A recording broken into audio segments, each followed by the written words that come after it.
Alvin Bragg, Fox News contributor, Professor Jonathan Turley joins us now to discuss. So, Professor, I was a little taken back because after there was some disagreement on the first count, for them to go over the weekend and come back, I thought that there would be some, like, people would say a consolation indictment. But it seems like the jury was annoyed. Well, this was part of the plan for Bragg. He was setting up for what's called a compromise verdict. You start out with this more serious offense. Very few people thought he could stick that landing. But the idea is that you fracture the jury or they reject that count, and then you get them to compromise on the lesser count. And that seemed to be working when we heard that this was a hung jury. But then over the weekend, it didn't work out that way. Clearly, a couple of jurors, or however many were holding out, changed their mind. And unfortunately, the result is something that everyone can celebrate. But really, this jury was speaking not just in terms of themselves, but I think in terms of the city at large. At the end of this process, this was a very strong voice that in New York, you really don't have to walk away. You don't have to just watch. But the problem here is the mixed message by Bragg. He put this person through hell.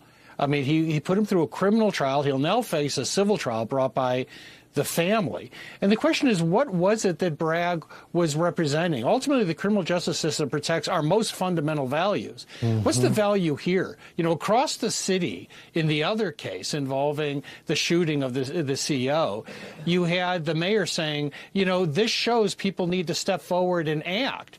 Well, just blocks away, you just tried a guy, at least Bragg did, who did precisely that, and he has spent a year going through hell.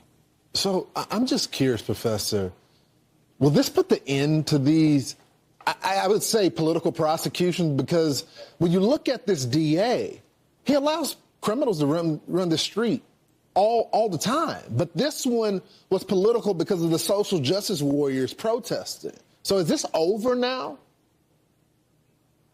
Well, the question is, who really is the constituency of Alvin Bragg? I think you saw many of those voices outside the courthouse that were filled with rage and anger at this verdict, some even threatening Penny not to remain in New York City.